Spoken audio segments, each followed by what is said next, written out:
Hola, yo soy la profesora Cecilia Vaca y vamos a hacer con estas diapositivas una pequeña introducción al metabolismo. Observen ustedes este cuadro que tiene las fases del metabolismo intermedio aeróbico. Entonces observen también que en la primera etapa o en la primera fase nosotros estamos degradando las proteínas de la dieta, pues de origen animal y vegetal, los polisacáridos que incorporamos en, por ejemplo, el hígado, el músculo. Generalmente lo que nosotros incorporamos es glucógeno o si no, pues en los tubérculos almidón y los aceites y grasas. Entonces, esas moléculas grandes sufren un proceso de digestión y a través de la cual inmediatamente esas moléculas se convierten, por ejemplo, las proteínas en aminoácidos, los polisacáridos consumidos en un monosacárido. Ese monosacárido es la glucosa, porque recuerden que nosotros consumimos polisacáridos que solamente tienen en su estructura glucosa. Entonces aquí consumimos polisacáridos y los degradamos en monosacáridos. Y los aceites y las grasas las degradamos por unas lipasas que tenemos en nuestro sistema digestivo en glicerol más ácidos grasos. Parece que lo cambié la diapositiva. En la siguiente partecita, volví a cambiar la diapositiva, en la siguiente parte están las moléculas que nosotros tenemos endógenas, como por ejemplo las proteínas corporales. También las proteínas corporales, como tienen un promedio de vida, digamos, se degradan en aminoácidos. Los glucógeno, que es el que nosotros reservamos, se degrada en monosacáridos. ¿Cuál monosacárido? Pues la glucosa. Y la grasa corporal que movilizamos se degrada en glicerol más ácidos grasos. Entonces tenemos como la primera fase, que es una degradación de las principales biomoléculas que tenemos en el organismo o que consumimos en los alimentos de la dieta. La segunda fase es simplemente transformar esos aminoácidos provenientes de las proteínas en una molécula clave para el metabolismo oxidativo, que es el acetilcoenzima A. Entonces, fíjense ustedes que los aminoácidos se desaminan y ese ion amonio producido por la desaminación de los aminoácidos se incorpora al ciclo de la urea para que se pueda eliminar por urea.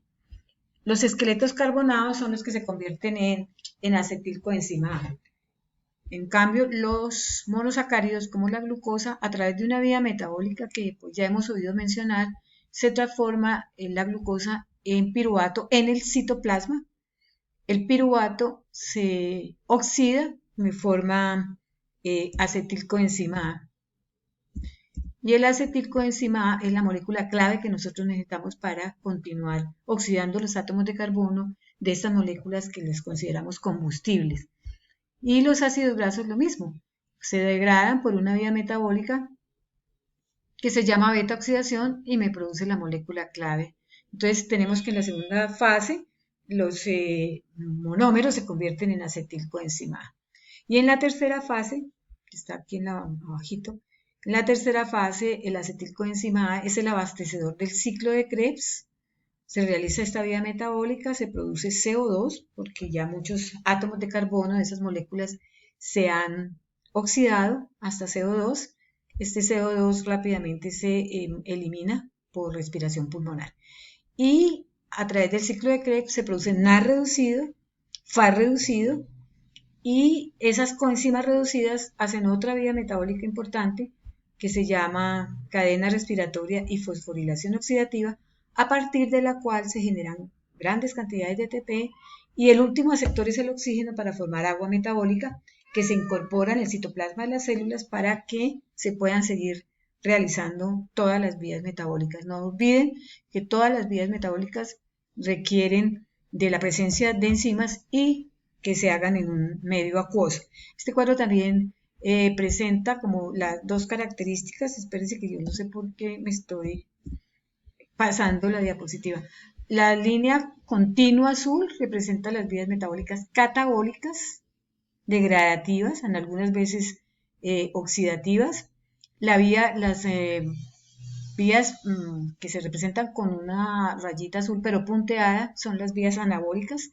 Es decir, yo lo que quiero representar con este cuadro es que a partir también de coenzima A, acetilcoenzima A, yo puedo hacer síntesis de ácidos grasos o que a partir de acetilcoenzima A algunas veces yo puedo formar aminoácidos.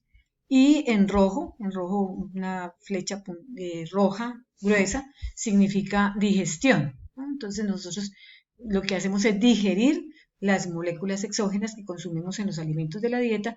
En cambio, las endógenas lo que estamos haciendo es degradándolas, ¿no? Hay degradación. En la siguiente diapositiva, pues están los métodos para estudiar el metabolismo, ¿no? ¿Cómo es que se hace para que nosotros podamos en este momento estar estudiando las vías metabólicas? Entonces hay un conjunto, un grupito de forma de estudiar el metabolismo que es con los animales de laboratorio. Generalmente se trabaja con animales pequeños, roedores que se multiplican muy rápido y entonces en poco tiempo uno puede tener varias generaciones. También hay órganos perfundidos, ¿no? Generalmente lo hacemos en los animales poligástricos. Tenemos el rumen, entonces, ¿qué quiere decir órgano perfundido? Que usted introduce una cánula, una manguera, rodea el órgano que quiere perfundir y ahí introduce con sustancias y estudia qué metabolitos o qué compuestos salen después de que se lleven a cabo vías metabólicas en el órgano perfundido. Esa es otra forma. Otra manera son los órganos y tejidos aislados. Se extraen de un animal y se ubican en medios de cultivo con las condiciones fisiológicas, a temperatura 37 grados centígrados, pH neutro, etc. Y también hay otra forma de estudiar el metabolismo que son las células en cultivo, ¿no? Lo que hacemos con las bacterias. Entonces las sembramos en unos medios de cultivo muy determinados con todos los nutrientes y también estamos observando cuáles son los metabolitos que se producen una vez que la bacteria ha incorporado el nutriente que tiene en el medio de cultivo. Otra forma es muy actual, bastante complicadita un poquito porque se requiere de equipos sofisticados y de técnicas sofisticadas, pero lo último es con resonancia magnética nuclear. Lo que hacemos es marcar los nutrientes con isótopos estables y vemos los flujos y las dinámicas de transformación de estos nutrientes. Es una forma muy interesante para estudiar las vías metabólicas.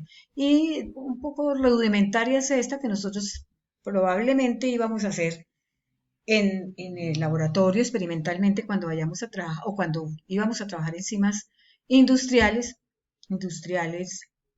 no, digo mal, enzimas mitocondriales, es simplemente coger un tejido con arena lavada, romper las membranas de las células del tejido y extraer las enzimas que yo necesito. Y ponerle a esas enzimas, ponerle los sustratos correspondientes y mirar cómo es la actividad de las enzimas. Estos se llaman homogenados celulares, que nosotros les decimos en el laboratorio extractos celulares, pero en realidad son homogenados celulares. Esas son las formas de estudiar el metabolismo.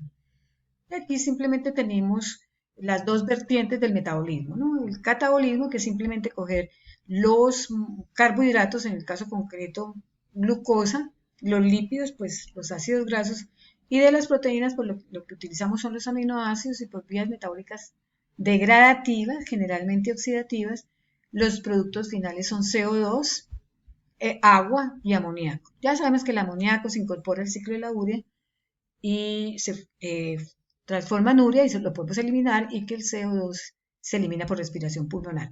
En esa vía metabólica catabólica entonces se produce energía química, se produce ATP, NAD reducido, NADP reducido y FAD reducido. Y también nosotros podemos hacer otra vertiente del metabolismo que es el anabolismo, ¿no? Que es una vía metabólica sintética, reductora, a partir de la cual nosotros podemos coger aminoácidos, monosacáridos, ácidos grasos y nucleótidos y formar moléculas grandes, ¿no? Polisacáridos como glucógeno, proteínas corporales, lípidos para almacenar o para gastar y ácidos nucleicos, el ADN y el ARN. Estamos observando las dos vertientes del metabolismo. Para que nosotros podamos hacer síntesis de moléculas, pues entonces el NAD reducido se transforma en NAD, por eso se dice que estas vías metabólicas sintéticas son reductoras. Se transforma en NAD, en NADP y en FAT. Y el ADP, pues el ATP se transforma en ADP, vías metabólicas, las dos vertientes. Aquí también nuevamente nos demuestra en esta diapositiva las fases del metabolismo. Nuevamente, degradamos azúcares, grasas, proteínas por catabolismo, obtenemos ATP, calorías, y ese ATP algunas veces se utiliza para hacer vías metabólicas anabólicas, ¿no? Entonces, sintetizamos grasita que si se sintetiza en grandes cantidades, pues se puede reservar, y también si sintetizamos proteínas y carbohidratos como glucógeno. O sea, esta es otra forma de ver las fases del metabolismo. Nuevamente aquí, y esto es un cuadro que está en el libro de metabolismo, están también las etapas metabólicas de la extracción de energía a partir de los nutrientes. ¿Cuáles son los nutrientes o moléculas combustibles? Carbohidratos, glicéridos, proteínas. Y nuevamente nos representa lo mismo. Los carbohidratos por carbohidratasas se transforman en monosacáridos, generalmente la glucosa, los glicéridos en glicerol más ácidos grasos y las proteínas en aminoácidos.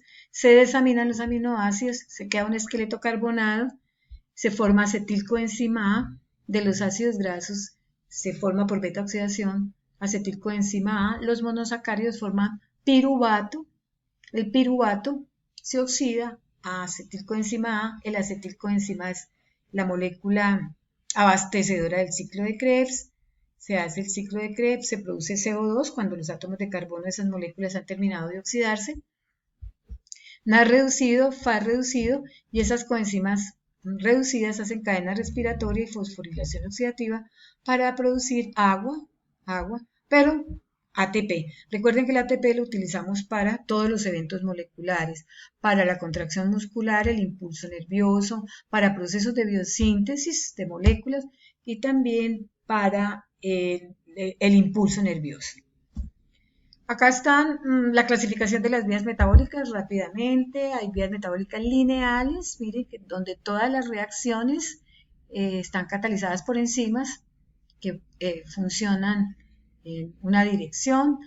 Vías metabólicas reversibles, irreversibles, en donde hay una parte de la vía metabólica que no la catalizan enzimas que funcionan en ambas direcciones, entonces hay que hacer como una reacción extra, digamos así, para nuevamente obtener un intermediario cuya enzima sí lo pueda transformar en el anterior y así sucesivamente. Entonces se llaman vías metabólicas irreversibles. Hay unas en cascada, como el proceso de coagulación sanguínea, y otras ramificadas, como por ejemplo la vía de las pentosas fosfato. Hay unas cíclicas, como el ciclo de Krebs, en donde hay un abastecedor, un aceptor, se forman intermediarios y nuevamente el aceptor se regenera finalizado el ciclo. Las cíclicas entrelazadas, como el ciclo de la urea y el ciclo de Krebs, y las vías metabólicas en espiral. Aquí están los agentes oxidantes biológicos que vamos a utilizar todo el tiempo en el metabolismo, el NAD, el FAD y el flavimonosfosfato. Aquí está mejor la reacción del NAD, que actúa en reacciones donde intervengan las enzimas deshidrogenasas. Entonces, este es el NAD oxidado. Observen ustedes dónde es que se ubican el par de hidrógenos que las deshidrogenasas eliminan. Aquí en la base nitrogenada de la nicotinamida, o sea, de la vitamina B3. Entonces, un ejemplo es el lactato. Cuando pasa piruvato, la enzima remueve un par de hidrógenos del sustrato y entonces un NAD oxidado pasa a la forma reducida. Esta enzima funciona o cataliza la reacción reversible, es decir, que el piruvato puede pasar al lactato y aquí el NAD reducido pasa a la forma oxidada. Aquí es donde vemos claramente dónde intervienen. Lo mismo acá el FAD. El FAD también es otra de las coenzimas que se utilizan mucho en la reacción. Acá están ejemplos de compuestos que tienen enlaces macroérgicos y las enzimas alostéricas que regulan todas las vías metabólicas. Y además, pues, un ejemplo clásico de una vía metabólica degradativa, oxidativa, que es la glicólisis, y es simplemente la degradación paulatina ordenada a través de 10 reacciones químicas hasta, mediadas por enzimas, hasta 2 moles de piruvato. Esta es una vía metabólica, digamos, clásica que tenemos que estudiar con mucho detalle. Bueno, hasta acá esta introducción al metabolismo.